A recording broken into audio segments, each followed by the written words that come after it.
muy nervioso y ya no podía controlar que se le moviera la cabeza. Pero cuando estaba con nosotros en la casa y eso, pues estaba normal. Pues sí, es una gente maravillosa. ¿Alguna vez te has preguntado qué se esconde detrás de la vida de las grandes leyendas del cine mexicano? Detrás de la pantalla, donde brillan los reflectores y los aplausos parecen eternos, existen historias que rara vez se cuentan. Este es el caso de Valentín Trujillo, un hombre que nació prácticamente entre cámaras y micrófonos, y que llegó a convertirse en uno de los actores y productores más influyentes de México. Durante décadas fue visto como el galán perfecto, el rostro serio y heroico que dominaba las salas de cine y las fotonovelas. Pero lo que muchos desconocen es que su vida estuvo marcada no solo por grandes triunfos, sino también por decisiones arriesgadas, romances intensos y una lucha constante contra un sistema que intentó silenciarlo. Hoy vas a descubrir cómo un niño que debutó en el cine antes de aprender a leer se transformó en un ícono de toda una generación, y cómo detrás de su éxito se esconden secretos, batallas y rumores que lo acompañaron hasta el final de sus días. Valentín Trujillo no tuvo una infancia común. Mientras otros niños jugaban en las calles, él crecía rodeado de cámaras, sets de filmación y focos encendidos. Nació en Atotonilco el Alto, Jalisco, en 1951, dentro de una familia que respiraba cine por todos lados. Los Gascón, una auténtica dinastía cinematográfica en México. Su abuelo, sus tíos y hasta sus padres estaban ligados al séptimo arte, y parecía que su destino estaba escrito desde antes de nacer. Su primera aparición en pantalla ocurrió de una manera tan precoz que hoy parece increíble. Apenas tenía 2 meses de vida cuando apareció en El Lobo Solitario en 1951.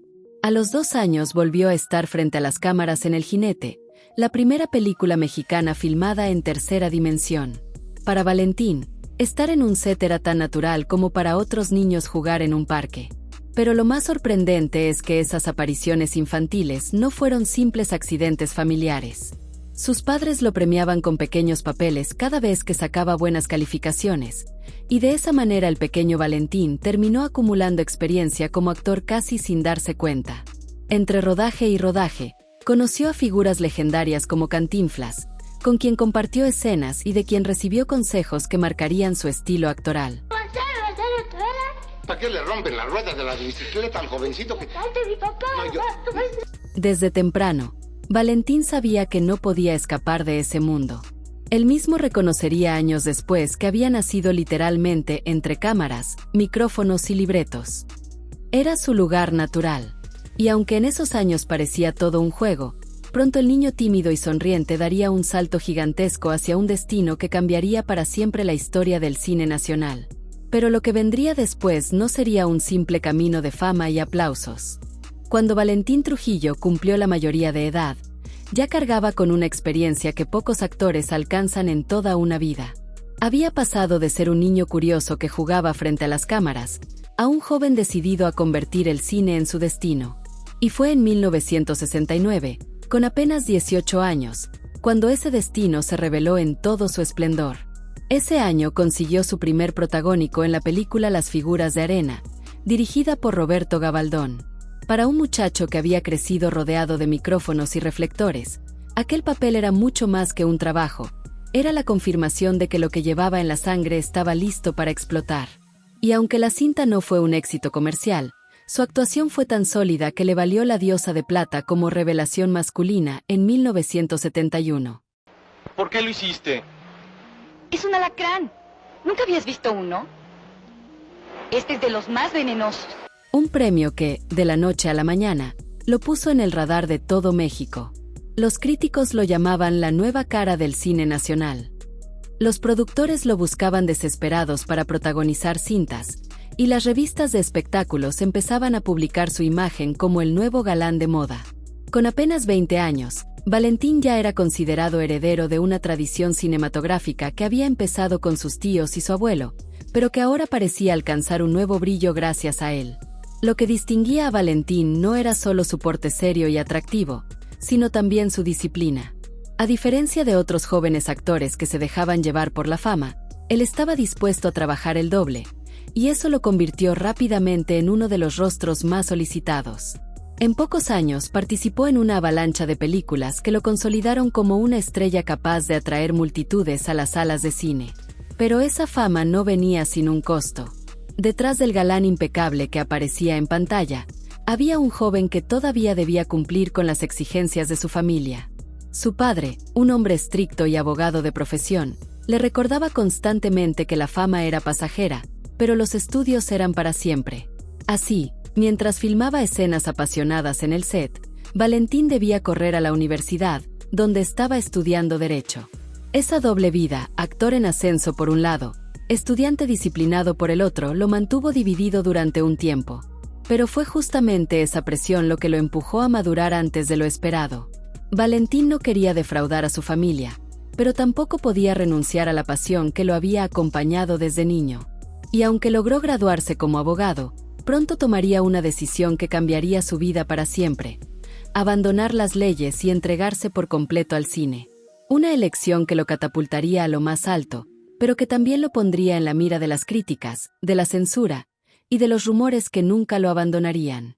A pesar de que su carrera en el cine comenzaba a despegar, Valentín Trujillo vivía con una sombra permanente, la de las expectativas familiares.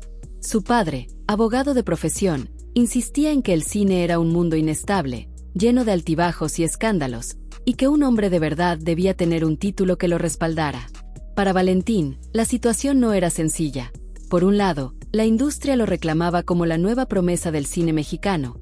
Por el otro, la presión paterna lo empujaba a seguir un camino que, en realidad, no lo apasionaba. Fue así como, entre rodaje y rodaje, Valentín continuó sus estudios en Derecho en la Universidad Nacional Autónoma de México. No era fácil. Durante el día podía estar grabando escenas de acción, y al caer la tarde debía cambiar el traje de galán por los libros de Derecho Penal y Civil. Esa doble vida exigía disciplina, sacrificio y un temple que pocos jóvenes a su edad podían sostener.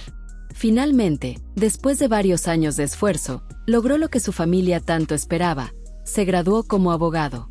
Para cualquier otro, ese título habría significado la entrada a una vida estable, con un futuro asegurado.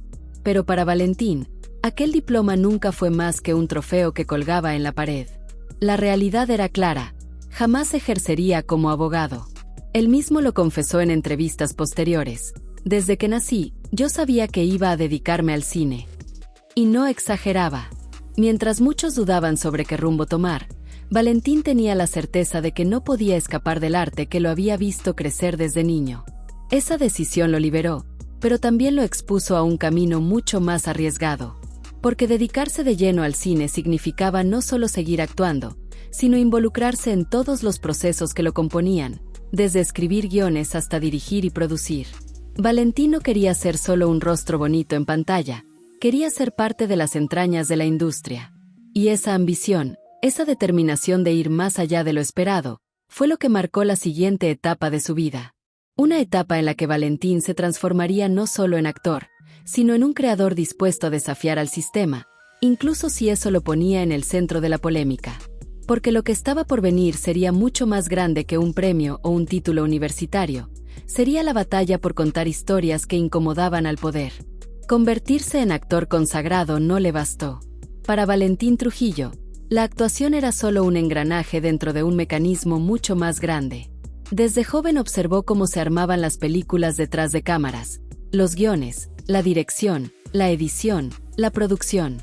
Lo aprendió casi como quien respira, absorbiendo secretos de sus tíos y de su abuelo, que llevaban décadas trabajando en la industria. Y muy pronto, decidió dar un paso que pocos galanes se atreven a dar: convertirse en director. En 1983 estrenó su primera película como realizador, Un hombre violento, una historia de pasiones oscuras y venganza. Aquella cinta tardó 6 años en ver la luz, y aunque muchos dudaban de que Valentín pudiera cargar con el doble rol de actor y director, él demostró que no solo era capaz, sino que estaba dispuesto a arriesgarlo todo. Con ayuda de su primo Gilberto de Anda en el guión, Trujillo comenzó a forjar un estilo propio, duro, crudo, obsesionado con retratar la violencia social que muchos preferían ignorar. Las películas que siguieron confirmaron esa intención. Ratas de la Ciudad 1984 mostraba la vida brutal de los niños delincuentes. Cacería Humana 1986 retrataba persecuciones implacables. Violación 1987 abordaba la impunidad y el dolor de las víctimas. Obras que incomodaban, que sacaban a relucir las heridas más profundas de una sociedad desigual. El público respondía con interés, pero las autoridades empezaron a verlo como un hombre peligroso, alguien que estaba dispuesto a exponer lo que otros ocultaban. Sin embargo, nada lo prepararía para el desafío más grande de su carrera, Rojo Amanecer. La película, estrenada en 1989 bajo la dirección de Jorge Fons, se convirtió en una de las obras más emblemáticas del cine mexicano, y Valentín fue pieza clave en su producción. La cinta abordaba un tema intocable en aquel entonces: la matanza del 2 de octubre de 1968 en la Plaza de las Tres Culturas de Tlatelolco. Era un episodio oscuro de la historia nacional, uno que el gobierno había intentado borrar de la memoria colectiva, y Valentín decidió arriesgar su propio patrimonio para llevarlo a la pantalla. La filmación se realizó casi en secreto, con recursos limitados y bajo la amenaza constante de censura. Cuando las autoridades se enteraron del proyecto, hicieron todo lo posible por frenarlo. La orden era clara: esa película no debía exhibirse. El Estado Mayor Presidencial argumentaba que el ejército quedaba ofendido en la trama, y bloquearon cualquier intento de distribución. Valentín, consciente del peligro, tomó medidas drásticas. Mandó copias de la película a Estados Unidos y Cuba para resguardar el material, temiendo que lo confiscaran o incluso que lo destruyeran. Sabía que jugaba con fuego. Enfrentarse al gobierno en aquellos años no era un juego. Y sin embargo, lo hizo. Porque para él, contar esa historia era más importante que su propia tranquilidad. La presión fue tanta que incluso se llegó a temer por su seguridad. Y aunque finalmente la cinta pudo estrenarse en 1990, fue bajo condiciones impuestas. El entonces presidente Carlos Salinas de Gortari autorizó su proyección solo si se recortaban 3 escenas donde aparecía directamente el ejército mexicano. Valentín aceptó, consciente de que era la única forma de que el público pudiera verla. El estreno fue un éxito rotundo. Rojo Amanecer no solo conmovió a los espectadores, sino que se convirtió en un acto de resistencia cultural. Ganó 11 premios Ariel, 4 Diosas de Plata y fue reconocida en festivales internacionales. Pero más allá de los galardones, dejó claro que Valentín Trujillo no era solo un actor de taquilla, era un hombre dispuesto a desafiar la censura y arriesgarlo todo por la verdad. Sin embargo, ese mismo coraje que lo impulsaba en su carrera también lo hacía vulnerable en su vida personal. Porque mientras luchaba contra las presiones del poder, Valentín vivía otra batalla, esta vez con el corazón.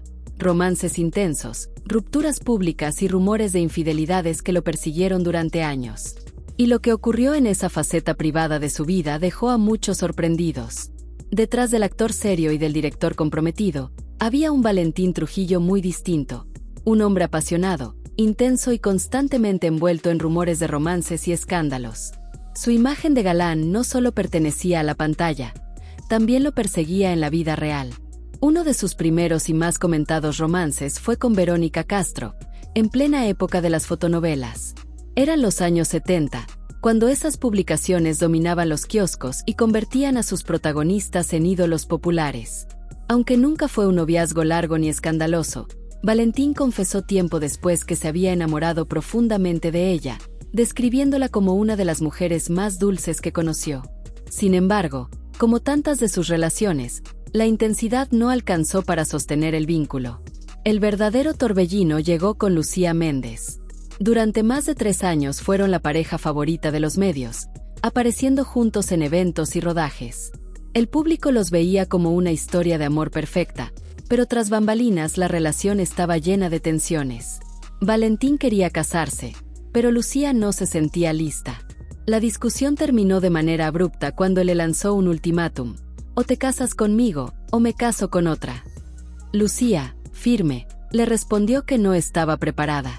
Y Valentín cumplió su palabra. Apenas 8 días después, se casó con otra mujer. Un gesto que muchos interpretaron como orgullo herido, otros como desesperación, pero que sin duda lo marcó como un hombre de decisiones rápidas y drásticas. Ese matrimonio fue con la actriz Patricia María, con quien compartió más de 20 años y tuvo 3 hijos. Durante mucho tiempo, formaron una familia sólida, pero su carrera absorbente y su carácter fuerte terminaron desgastando la relación. En 1985, el matrimonio llegó a su fin. Poco después, Valentín se casaría nuevamente, esta vez con la actriz Scarlett Álvarez, con quien tuvo a su hijo menor, Carlos Valentino. Y entre esas relaciones formales, los rumores nunca dejaron de rodearlo. La prensa de espectáculos lo vinculó con Maribel Guardia, una de las mujeres más deseadas de la época, y con Andrea García, hija de Andrés García. Aunque nada de esto llegó a confirmarse del todo, su nombre aparecía constantemente en titulares que alimentaban la idea de un hombre incapaz de resistirse a los encantos de sus colegas. Sin embargo, lo más curioso es que, a diferencia de otros famosos, Valentín nunca buscó alimentar esos rumores.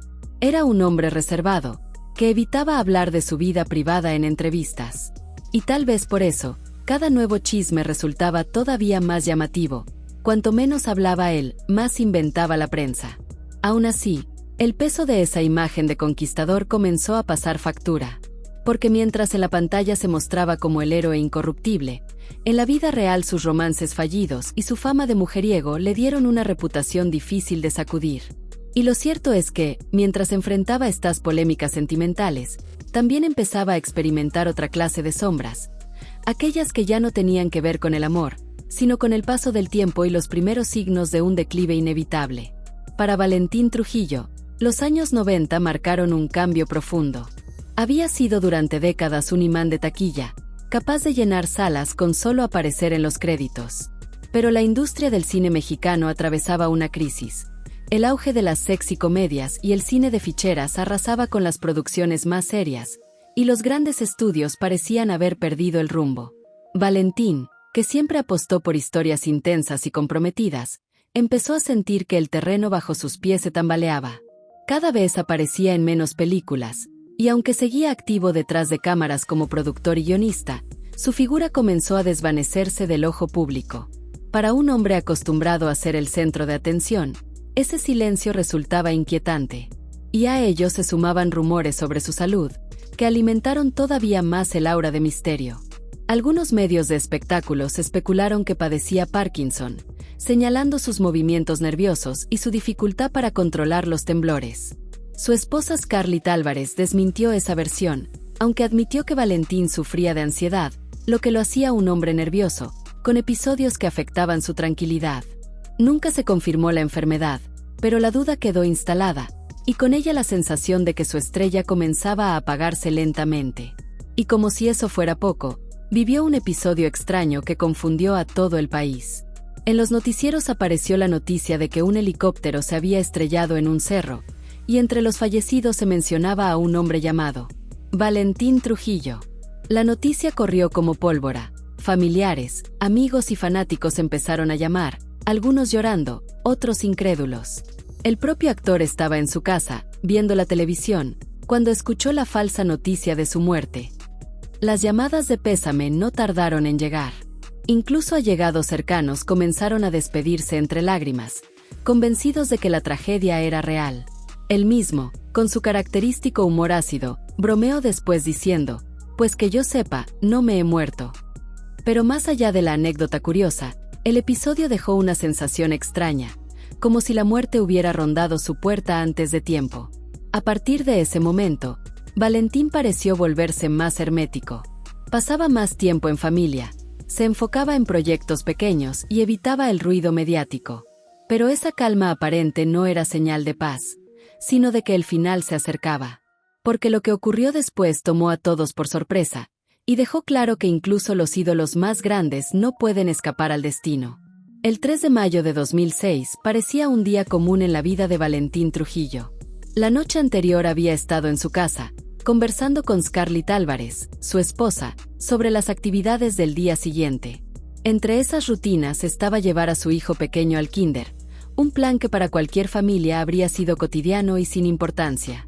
Nadie imaginaba que esa conversación sería la última. Esa madrugada, Scarlett intentó despertarlo temprano, como siempre.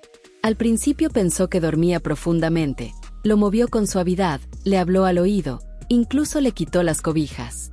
Pero algo no estaba bien. Su rostro estaba frío, inmóvil, sin reacción.